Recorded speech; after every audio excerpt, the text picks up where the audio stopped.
Welcome to CMC, today's forum. Thank you, thank you.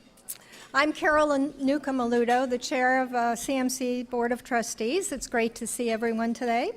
Today's Metropolitan Club Forum is Why Kindness Matters.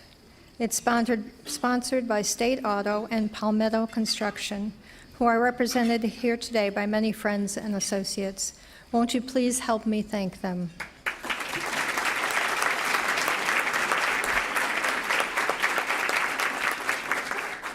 Now please welcome Elise Spriggs, Senior Vice President, Associate and External Relations at State Auto, to introduce our forum and speakers. Elise?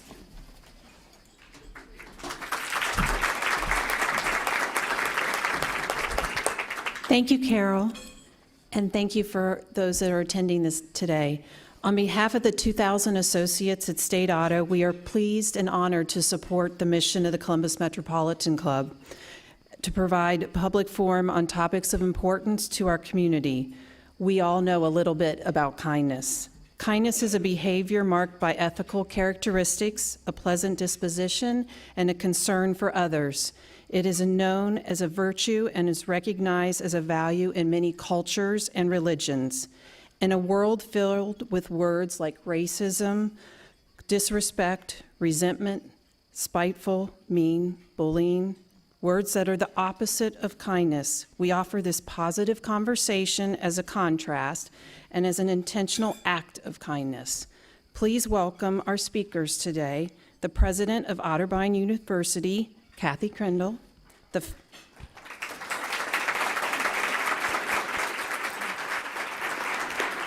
founder of Heart of Unlimited Boundaries, Rocky Grimes, the chairman and CEO of Sophisticated Systems, a State Auto board member and founder of My Special Word, Dwight Smith, and our host, Senior VP and Manager, Walter Family Philanthropy, the Columbus Foundation, Kelly Griesmer. Kelly, stage is yours.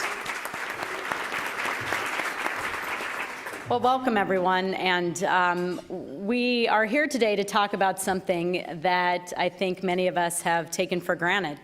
And I have the great pleasure in my day job, as well as my not day job, to spend a lot of time thinking about kindness and the impact that it has on us as a community and as individuals. And a great pleasure of my work is that I have come across all of the speakers today in some form because they spend a good deal of their day jobs as well thinking about kindness. And I'm excited to hear, as I'm sure you all are, about what their perspectives are with regard to why kindness matters. So we're going to dig into it, though. This isn't a fluff topic. This is actually something that we're so happy to see a full room because I think it is something that is going to require some courage on all of our behalf. So let's get to it. Our question is why kindness matters and what's at stake if we don't make kindness matter in our daily lives. This is a witness of kindness. We all looked at one another, wanting to be kind, and said, "You go first." So, please. What happens if we don't do it? Kindness, honestly, is what makes the world go round. I mean, a lot would say it's business, but for every business transaction, there's thousands of human interactions. And if there were no kindness in those interactions, most of that stuff would not occur. And we were chatting about this a little earlier. We live in a great country, a country that we all love. But at this point in time, we seem to be so divided. So why kindness matters is because kindness will be that shining light that brings us back to greatness again. Little acts of kindness, great acts of kindness, but we need kindness to come back home. And I'll just weigh in, I guess, with a little bit of a story. I am very grateful being at Otterbein to the way in which Otterbein and the Westerville community have kind of embraced the idea of kindness as a significant initiative for us, and we'll talk more about that in a minute. But what happened for us recently in Westerville was a terrible, terrible tragedy. with the loss of 2 police officers. And what happened is, instead of that dividing us, I think in many ways it brought us together because we have such strong bonds and such strong relationships. It was the kindness that people have demonstrated to one another prior to that terrible tragedy, and the way in which acts of kindness then continued to sustain that idea of partnership and of community and of care and of kindness. And then we saw it again last week when we hosted the State of the State event. Again, people came together around something that was a celebration this time, the celebration of Governor Kasich coming back home for his final State of the State. So I guess what I have experienced in Westerville and at Otterbein is the importance of those acts of kindness that bond people together. And so much of what you hear about today is what drives us apart is the problem, people feeling isolated, people feeling alone, people feeling that nobody cares. So I guess I feel very fortunate to be in a situation where kindness is a very everyday word and very much part of what we think about both as a city and as an institution. So we'll get more detail as we go, Kelly. Well, what's interesting is I was thinking about this conversation, and if you look back historically, theologians have been talking about kindness for a long time, philosophers, all kinds of, there's quotes and things that we see, and I came across one that said, constant kindness can accomplish much. As the sun makes ice melt, kindness causes misunderstanding, mistrust, and hostility to evaporate. And that was Albert Schweitzer in 1875. So this isn't new. How did we stray so far from understanding that that's something that could break down these things, these divisive things that we talk about so often? And do you think he's right that it could actually melt those types of walls? Oh, there's no doubt he's right. Our organization, The Hub, my mission is to build meaningful relationships between individuals of all abilities and economic backgrounds in an effort to improve the quality of life for all. And that's a very broad statement, but basically is you see a lot of kindness within a given community or a given race, but where we break down is when we have to go outside of that. And that could be due to lack of understanding, that could be due to enculturation, what we were taught as a child to trust or not trust. And the more we put each other in a room, the more we're going to break down those walls.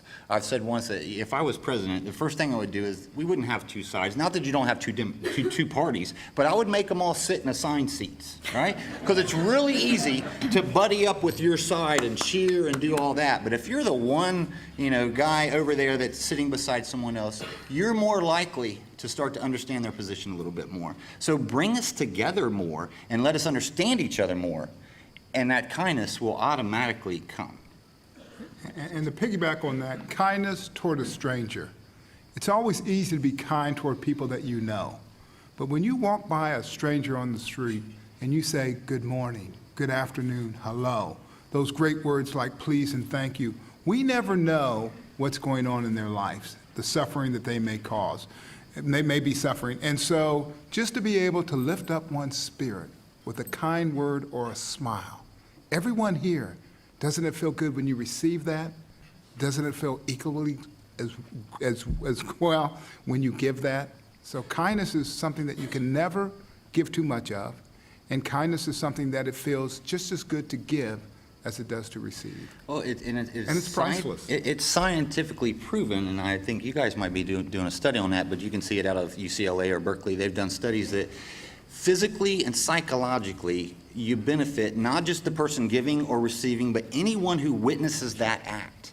How powerful is that? That anyone who witnesses the act of kindness gets that shot of dopamine or serotonin or the endorphins that not just make you feel better, but make you want to do a nice thing yourself, and physically changes your body for the better. Mm-hmm. How can we not be kind when we understand this scientifically? Yeah, I think as we've been looking at the literature on this, pragmatically, the response is you should be kind. You live longer, you live healthier, and you live happier. So it's a very logical thing to do. I think one of the challenges is to try to figure out how to make that something that one repeats on a regular basis. But it is true, they can study this from a cognitive perspective in terms of changes in the brain. Chemically, the body changes. And they refer to this in the literature as experiencing the warm glow. And you see it when you initiate an act of kindness or when you receive an act of kindness or when you witness an act of kindness. It does something to your body, it does something to the way you view the world, and it does something to the way you view the people around you. And Kathy mentioned literature, so I'll refer to my favorite literature, and many of you know this.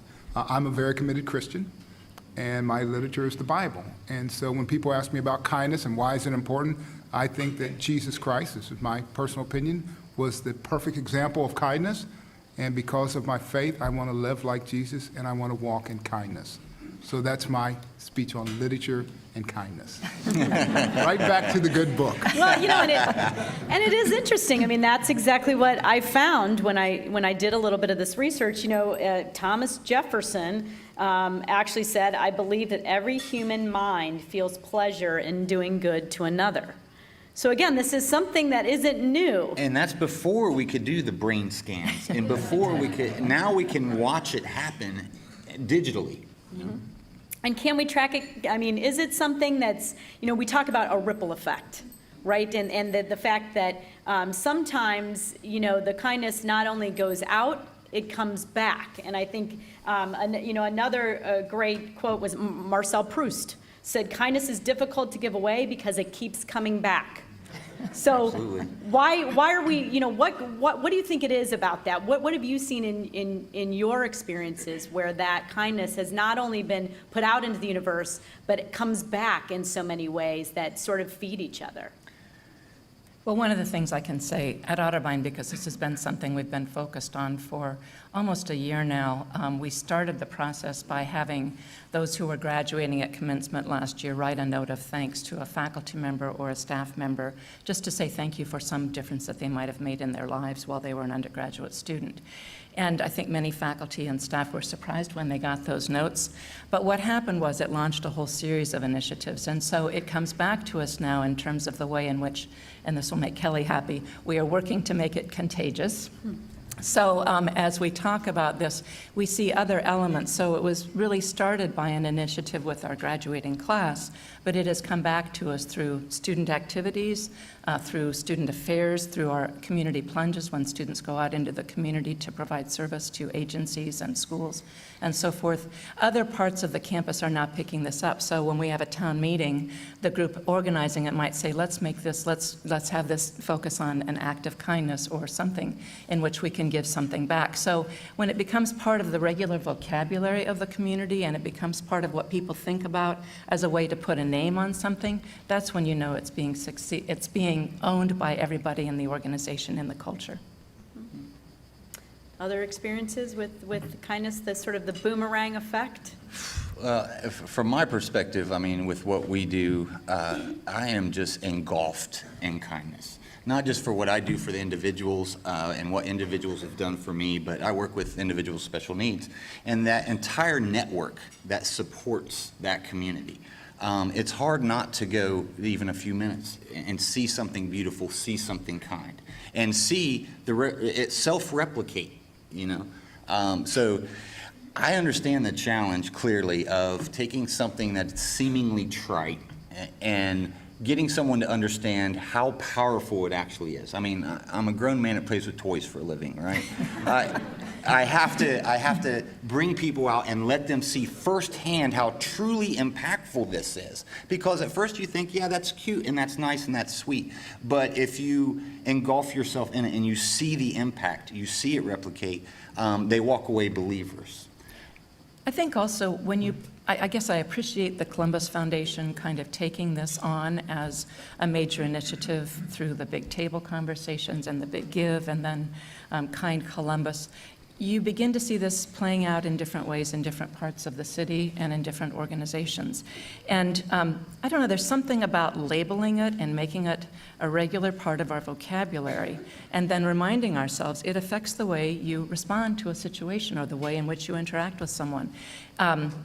So we have Kindness Matters as a little pin that we wear, and it's kind of a reminder to people that that's what we lead with, is kindness. One of our trustees gave me a mantra bracelet that says, be true, be you, be kind. And every morning when I put it on, it's kind of like just a little reminder that, oh yeah, this is really important. It's something that I should keep front of mind. And those labels and reminders and vocabulary, I think, are really significant in terms of predicting our behavior and affecting our behavior. I think so. I think it's necessary because we need to be reminded. You know, what prevents us from being kind, I think it's self-centeredness.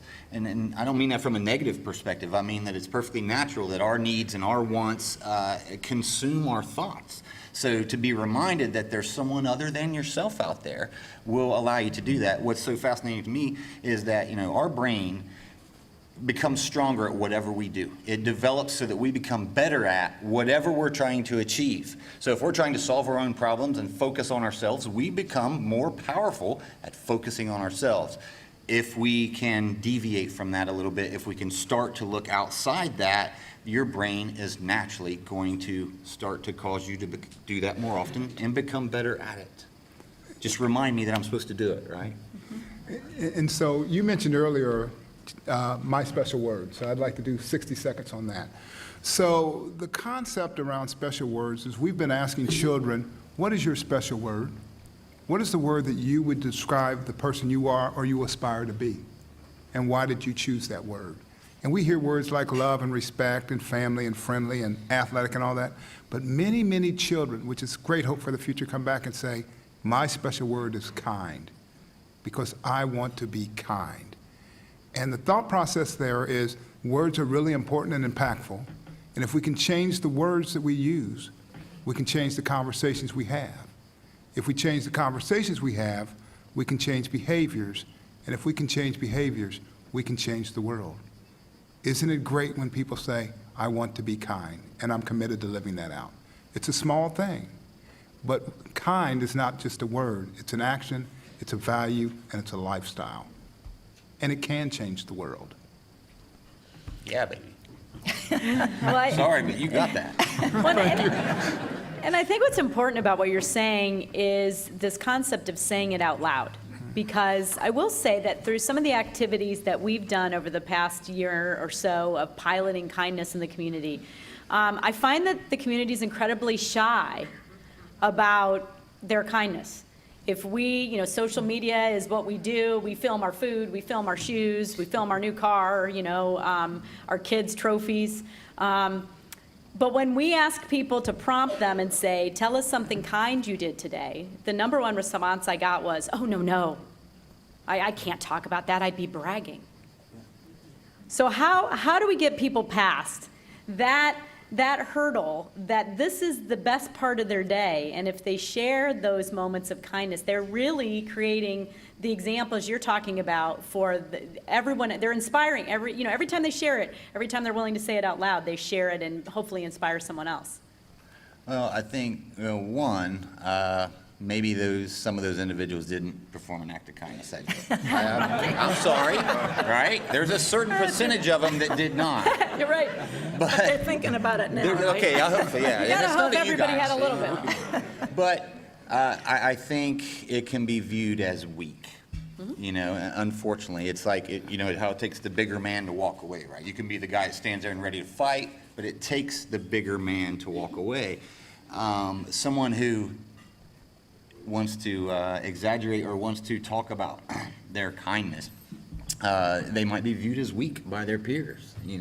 If you're on a football team and you knock the guy down on the other side and you pick him up, that's a great act of kindness. But what are your peers going to say about that? Hopefully they say, hey, great job, let's be team players here. But probably not. So I think being viewed as weak or being strong enough to not just do the act of kindness, but be proud of it, just takes a certain type of personality. I guess as I think about this, I think a lot of people don't stop to think about kindness. It's a kind of, for many of us, it's a kind of habitual response. So I'm not sure that we've really talked about labeling things as acts of kindness. I think that's why this kind of conversation is very useful. You put a name on it, you own it. And that's very important, I think, for us from a behavioral perspective.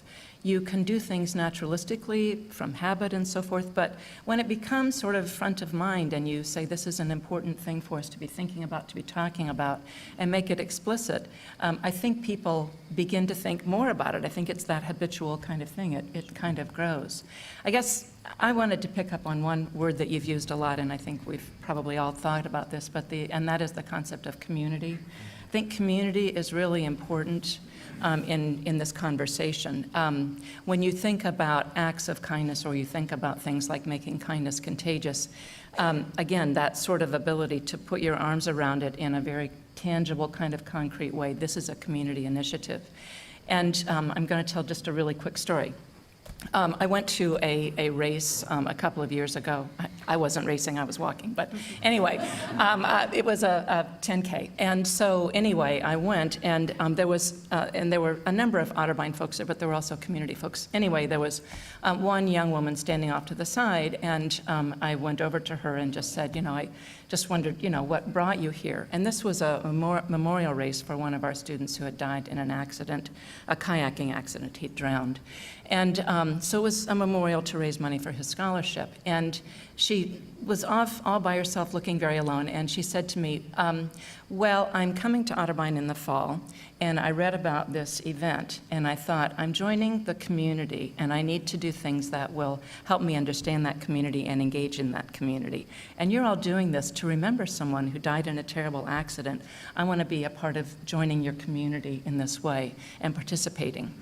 And I thought that was a really brave thing and a really thoughtful thing and a really kind thing to do. But that idea of how you define your community is really important. And that's one of the ways that Otterbein defines its community. We try to be a kind, welcoming, inclusive place. And she realized that, and that it was important for her to celebrate those values and embrace those as she joined our community. And I think kindness isn't necessarily an intentional act. It's part of the fabric of a human being and of a community. And it's interesting because I consider Columbus to be a very kind community, but I'll give you two examples. My lovely wife, Renee, sitting there. We travel, and we visited a city recently. We flew in, caught a train downtown, walked out of the train station, and within a half a block, a stranger came up to us and said, hello, you look like you may be lost. May I help you? We're looking for such and such place. And they said, go here. They practically walked us to our hotel. That's kindness. Now, on the other side of that, we visited another city. Notice I'm not naming the cities. And when I'm on vacation, I do the baseball cap and the flip-flops and all that, and I speak to everyone. And I remember being in the city and walking down the street for a block and saying, good morning, hello, how are you, to a dozen different people. Not a single person spoke back. Looked down, looked away, and we kind of said, city number one, we can't wait to get back to. City number two, maybe not.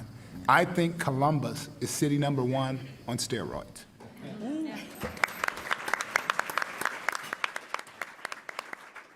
Well, and that's actually, that's a great point, which is, I think that we know a lot of groundbreaking things happen in Columbus and our greater Columbus area.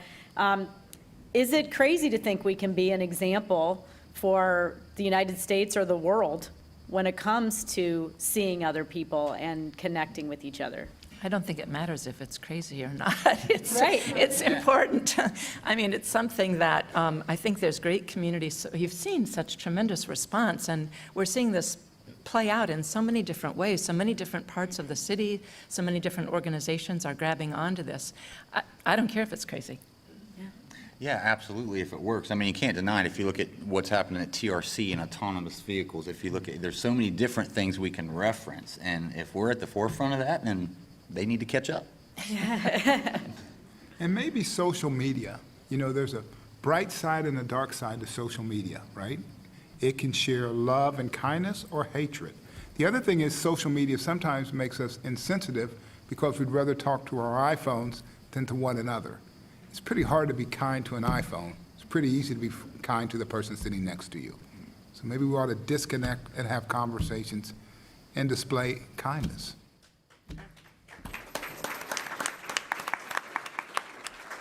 Well, that's as we said, there's definitely a little bit of a love-hate with social media because it is such a powerful tool to be examples for each other, but both good and bad examples. So let's talk about examples a little bit. Personally, or at least something that you've seen. I know when I focused on kindness, one of the things that I tried to do was make eye contact with people and actually see people as opposed to just running by them day after day. And I was shocked at the end of a few days how impactful it, like I literally waving at people at bus stops, and you think, why am I doing that? And it's because my brain's starting to change. So how about you? What kindness do you do or you try to do in your daily lives or have people done to you that's had an impact that has made you better? This is a very timely example for me, but I am in the process of getting ready to retire. And I was just saying to somebody before this all started, it's interesting when you say, when my retirement's been announced and people start telling you all the wonderful things that, and I'm sure there are some terrible things, but it's just been, it's very affirming, and you realize that things that you did at some point in time that didn't really seem significant to you actually had meaning for individuals, and they've remembered them. And there's something that helps you kind of reflect on yourself, but also reflecting on the importance of those relationships and those actions on a day-to-day basis. So I have started saying please and thank you more frequently to staff around the university, because often we're just transactional, we got to get something done, but pausing just to say, I know you're busy, but I really appreciate this, it's important, and we're on deadline, so I wish we could really move this along, makes a difference in terms of how people respond and their willingness to really participate and take ownership of this is the kind of community we are, we work together to get things done. And I really love when you said please and thank you. I'm right there with you. The other thing is that when you have a conversation and an interaction, to be present. I mean, it's really interesting, sometimes people say, how are you? And you could say, I'm dying a quick death, and they say, that's great, have a nice day. No, that means they weren't present. But I think the most important thing that you can give, as it relates to kindness, is your time, being present, and your attention. Now, you ask about kindness and how it's impacted me. One of the most important things someone can give you is their time. You can create wealth and all, but time is very limited, and I'm going to get in trouble for this, but there's a gentleman here that has been extraordinarily kind to me with his time, his insight, his friendship, his counsel, and his love. And I was fortunate to sit next to him today, and that's my great friend, Mr. Louis Smoot. He is one of the most kindest people I've ever met. You have no idea how much trouble I just got in, but I'm hopeful he'll be kind toward me as a result. I think you just respecting them for who they are. So I think one of the reasons I'm very successful in working with the individuals that I do is, honestly, I do not see the disability. I do not see the different conformations or the different speech challenges. I treat them exactly like I treat anybody else. I allow them to be exactly who they are and not feel ashamed of that. And I think that's how we need to look at everybody. I mean, to not look at the race or the collar or what they wear on their head or the tattoos. It doesn't matter to me. It's what you have to say and what you do that matters. So allow someone to be themselves, regardless of whether you necessarily agree with it. Because if you don't, they're going to put up defenses. The minute we put up these defensive walls, we're not focusing on communicating, we're focusing on protecting ourselves, right? So you have to be able to just relax and attempt to understand the other person, allow them to be who they are, and eventually you'll find a connection, you'll find a common ground somewhere. And if you give kindness and you don't receive it back, that's okay. You never stop giving. All right, so I'm going to just let you all know that we do, at the end of the program, we always take questions. So we are at the point where if you have a question or something that you're thinking about, please line up by the mics, because we will start to take those questions in just a few minutes. And as just a follow-up to those cards on your tables, which can seem, like what a strange little art project that is. There's some markers and there's these notes. And the idea is really to just see those people, the people who are living in the shelters in our city right now, need a word of encouragement. They need to know that so many people show up every week at something like this to learn about our community. And whatever you put on that card, it can be, like we said, empathetic, it can be motivational, it doesn't matter. Your kindness can be what your kindness is. But we hope you'll share it and say it out loud, sort of the way we've been talking about today. So I guess as you all think about sort of the challenge that you have for people walking away today, what we can do with our young people, we hear that children have this already in their lexicon. How do we help them not lose it on that football field? How do we help them go to class where they are facing things like school shooting drills? How do we teach them that they're supposed to hold on to that concept of kindness as they go forward?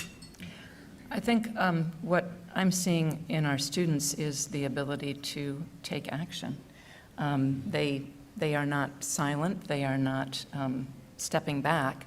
I'll give you an example. So I guess after the election in 2016, our students came back from Thanksgiving following the election and saying, I just couldn't talk to family anymore. I went home. It was the first time I was home, and I couldn't, the election just has me kind of confused about how to talk with people. What they did as a result was they formed what they called a day of unity. They felt it was important, both with their colleagues, fellow students, and with their families, to be able to find common ground. And so they wrote a pledge, and they had people sign it. They had a big banner in the library, and people had to sign it. But it was really about, we respect diversity of ideas. We respect individuals coming to their own conclusions. We need to be able to talk about that. We need to find common space.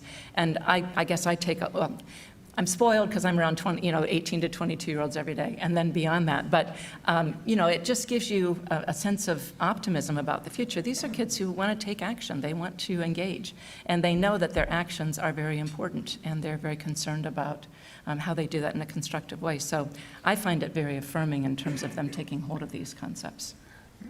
That's awesome. I want to back it up a few years. I want early intervention. I think we need to take, to the best of our ability, that 0 to 3 to 5-year-old, that age of true brain development, and start focusing on that too, because that's where we start to map those neurons that decide what we're going to do. And to your point of social media or being stuck on the phones, taking pictures of purses and shoes. Why do we do that? But excuse me. But right there's where brain development's occurring. So make an extra effort to get those kids out there, socialize, let them see different individuals, different environments. Because if we don't, it's a lot harder to fix it later than it is to instill it at the early age. So whether it's your child, whether it's neighborhood children, engage them. And the more that we can engage them in diversity, and the more we can show acts of kindness, the more apt they are going to be to do that as they get older.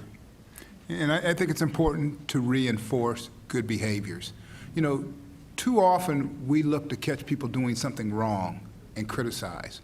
Why don't we work a little harder to catch people doing something good and to compliment? I mean, we work with these children. Isn't it neat if you say, my special word is kind, and you walk in front of me and open the door, right? And I say, young man, young woman, you're living the dream. You're living the word. You just displayed kindness. So behavior that is reinforced becomes stronger. Let's look for opportunities to reinforce, starting at a very young age, and let them carry that forward. All right, well, I think, again, if for those, it looks like we have some questions, so we'll get started with that. And then certainly if you have one, come on and get in line. So the floor is yours. First of all, thank you, CMC, and you four for having this very important conversation. It's timely.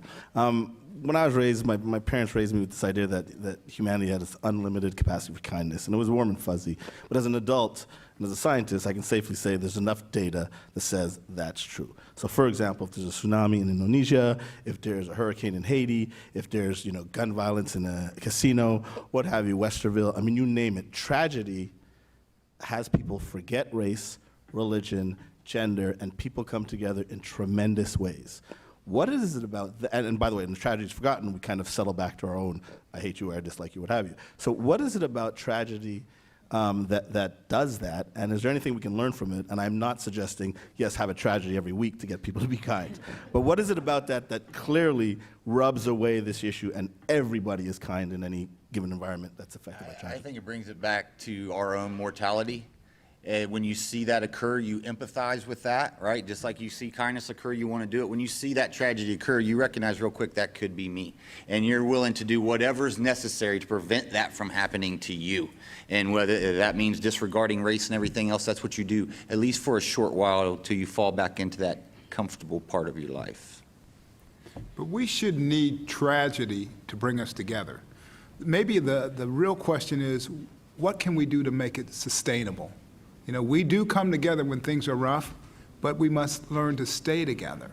It's kind of like in families. You get together and you say, boy, we only get together at weddings and funerals, right? We're not going to do that. We're going to spend more time as a family. And then the next time you see each other is 2 years later at a wedding or funeral, right? It's got to be sustainable. It's got to stick. I'll just add one note, and that is that I guess this whole area of conversation, as we've been talking about it over the past year or so, has reminded me that there are lots of tragedies happening around us every day in people's lives, and we just don't know it. And so that idea of being present and owning things, talking about them, labeling them, I think everybody has a tragedy at some point in their lives, or multiple tragedies, and being sensitive to that, being present when you're confronted with it is critical. So I think those big tragedies can remind us that there are those kinds of things happening in people's lives every day. My name is Barbara Pratzner, and there's an incredibly wonderful book for school-agers out there called Wonder, about the issue of bullying, and it's now a full-length film. So my understanding is that one of the lines from the book about choose kind has now sort of become a mantra for classrooms around the country, where whole classrooms are reading the book together. So my question is, are any of the panelists familiar with the book or the movie? And can you speak at all to the impact of the book or the movie and the choose kind movement? I am not familiar with the book or the movie, but I have seen some of the exercises that teachers are giving children in elementary school about a kind checklist and exercises and class projects related to it. So I see this penetrating throughout the education system and across age groups, but I apologize, I'm not familiar with the book. I saw the movie. It was fantastic. Anyone here that has not seen it, please do. And it was really about this young man who was unique in his own special way, but what he had was courage to be himself. And the movie kind of put on display the importance of family coming around him and saying, you're different, but you're okay. And it's your uniqueness that makes you special. And people were not kind to him, but I think he overwhelmed others with his desire to be kind. It's a fantastic movie. Thank you. Hello, my name is Mark Mattson. I'm a VP of Human Resources for a local engineering firm. Your comments are inspiring my comment. Kathy, you mentioned retirement, and the ultimate retirement is death. Thanks for reminding me. You're welcome. On that note. I'm also thinking about retirement, but my father passed away 2 years after his retirement. He was taken by a heart attack. He was a high school graduate and an appliance repairman who went in and out of people's homes over 45 years. He didn't have any credentials, if you will. He didn't amass wealth, lived in a simple home with my mother, who was a homemaker.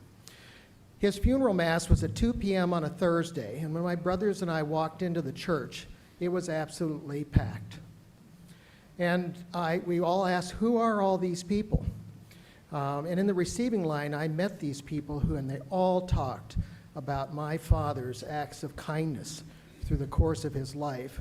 One woman for whom he shoveled walks after she was recovering from a surgery and her husband had died, said, your father was the kindest man I have ever known. And I've never forgotten that lesson. And I hope that when my ultimate retirement comes, that those same comments can be said about me, because I think that was evidence of a life well lived. Thank you. Absolutely. Amen. Next question. Oh, hi. My name is Renee Delane from Women Who Dare, and I just wanted to make a comment about men. Men matter. And I'll tell you what, too often we put them in that masculinity box where they have to be brave and strong. And I've heard women say as well, he's crying. Oh, You know, for gosh sake, we're all just human beings. We're all part of humankind. And I just wondered if any of you in the panel had anything to say about how we can help men become the human beings they were meant to be.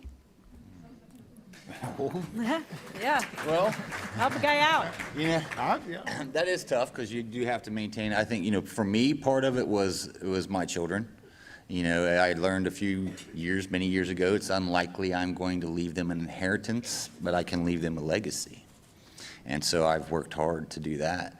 So they, and my wife, of course, beautiful Kathy, are the ones who inspire me and give me that courage to not really care what the other folks think. I mean, when you see me out there, if I'm working with a 4-year-old, I turn into a full-grown 4-year-old because that's what it takes, right? I have to be willing to embarrass myself to achieve my goal.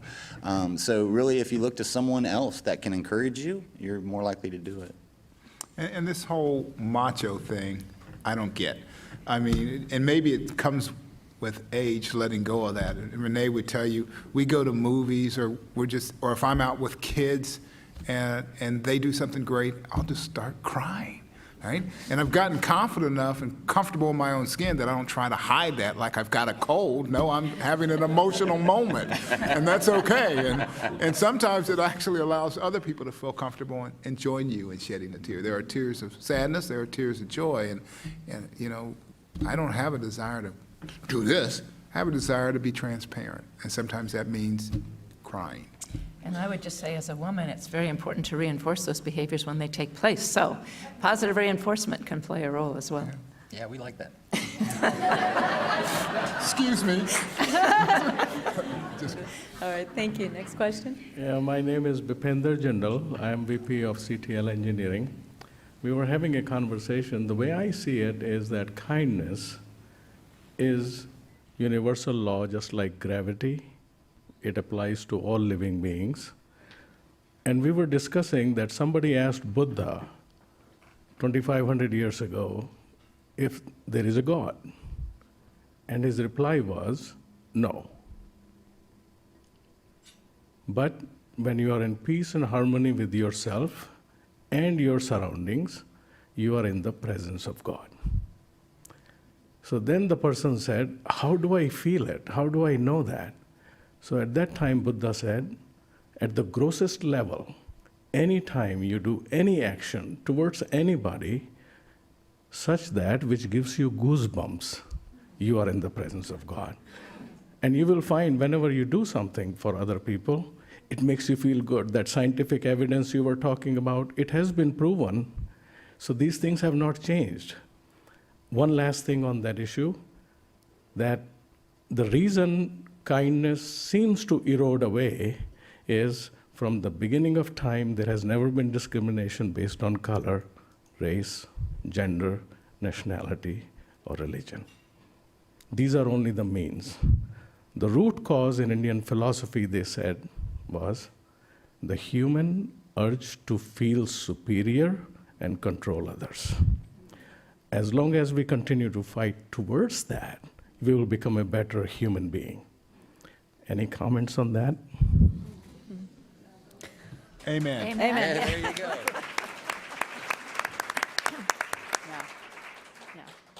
Go ahead. Hi, my name's Carol Harper, and I'm with Ohio State, so I work a lot with college-age students, and I really find that the word kindness resonates with them, which is really an exciting thing to know that this next generation coming forward after me is also excited about the topic of kindness. But what I do find is that sometimes when I talk with different generations, the word kindness makes them roll their eyes a little bit. So I'm wondering if you found any other words that are similar to kindness or synonyms that you think resonate with different generations.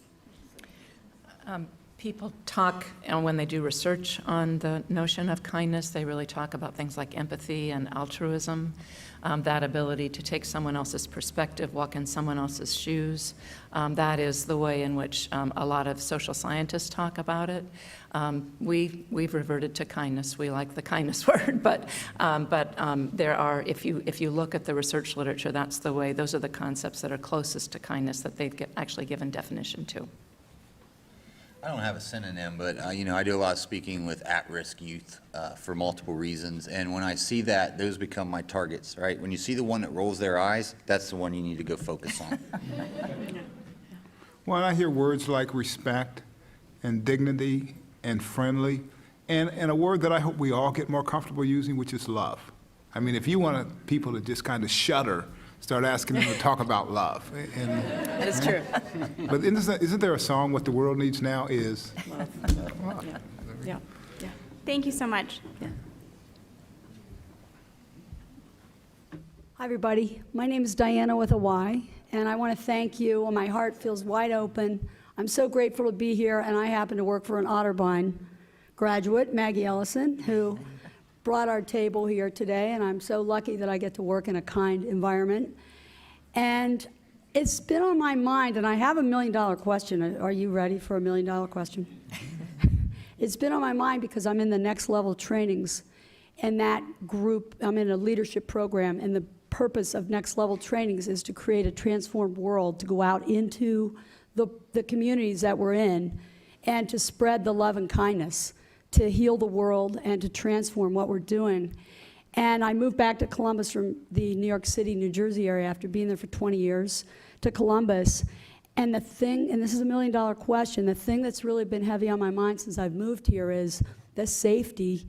And I guess my question is, we're all enrolled in kindness and we're all kind people, I'm sure. And the question for me is, and I've been struggling with this, how do we change the course of 140 homicides from last year? What could we do as people in this room? We have over 200 people. And what can we do to change where we live? And how can we change the course of Columbus? Because I'm proud to be from Columbus. I went to Eastmore, and my own high school's changed dramatically. And I'm deeply involved and committed in volunteerism in Columbus to be on that track, and I just want to invite conversation around that. Thank you. Please, no. I'll say, it just takes a lot more people to commit a lot more time. Quite frankly, you have to dedicate, you have to allocate the amount of time. I'm a firm believer that if this young person's been in this situation for 3 or 4 years, it's going to take 6 or 7 years to fix them. It's not a single act of kindness. Not that that can't change someone, but rarely is it a single act of kindness that will change somebody's perspective. It takes consistent interaction with that individual and showing them kindness. So start to spoon feed them small so they don't get intimidated, and little by little show them love. And you have to have the will to make a change. I mean, I've always believed, it applies to America and applies to Columbus, we have enough innovation, money, and resource that no child in Columbus or across our country should go to bed hungry, should not have a good education and good health care. We have the resources. Thank you. The question is, do we have the will? And it will start by breaking down the barriers. Right? We shouldn't have 55 different agendas. We've got one agenda, which is to make our world a better place. Hello, my name is Yatsari Monroy, and I'm a student at Cristo Rey Columbus High School, and I'm a student intern at IGS Energy, and I have a quick question. What advice would you give someone in my generation on how to speak out and being kind, considering the negatives around us?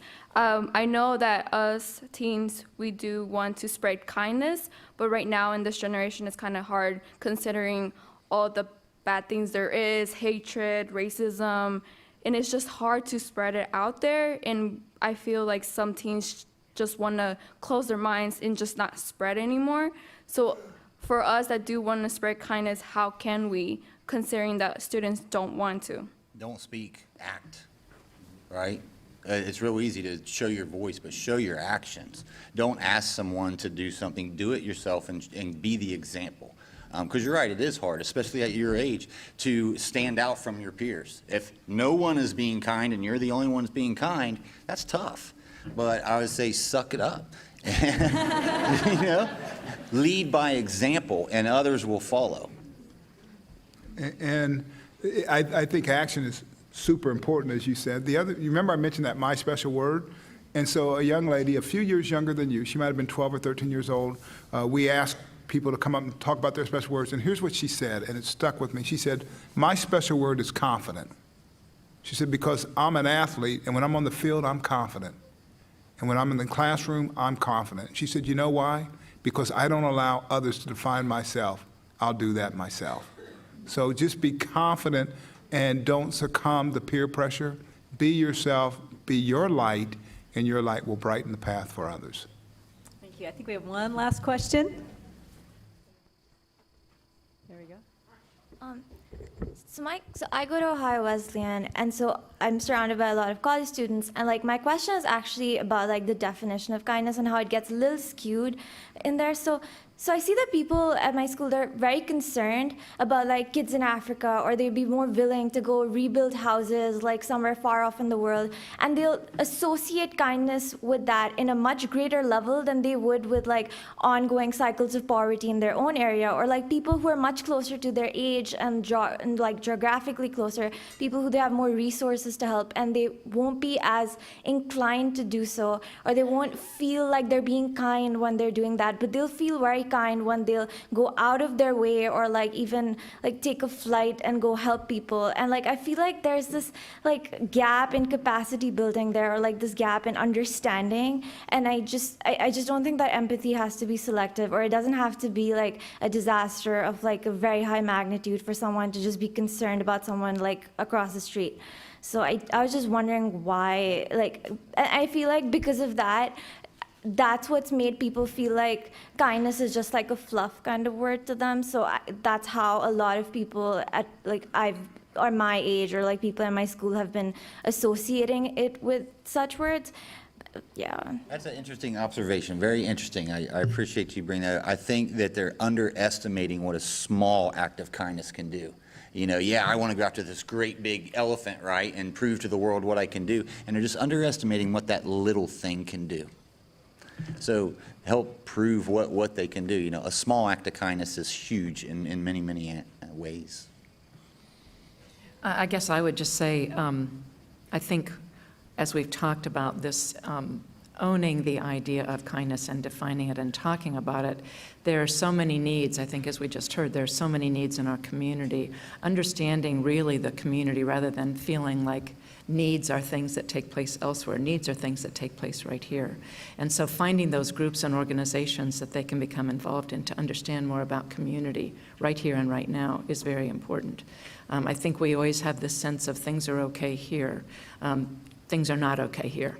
And so figuring out how to navigate, to take action, to do things that are going to make a difference right here and right now is really important. Never hesitate to educate those people you know about the things around them. So And it's interesting because when you think about kindness, and I was really thinking about your thought, when there's an emergency and something that's very visible overseas and people get on that plane and they go, sometimes kindness is a response to a tragic situation.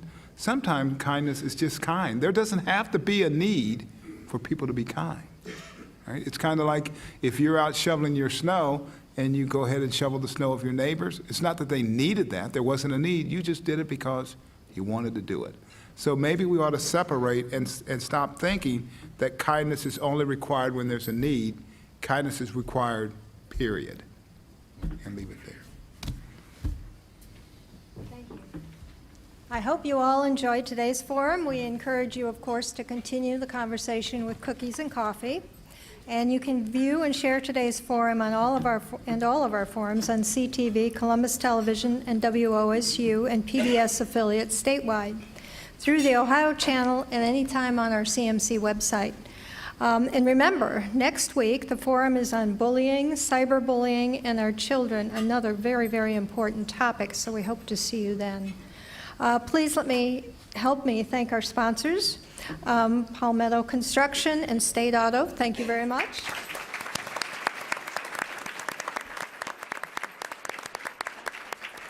And of course, our speakers, Kathy Crendel, Rocky Grimes, Dwight Smith, and Kelly Grismer. Thank you.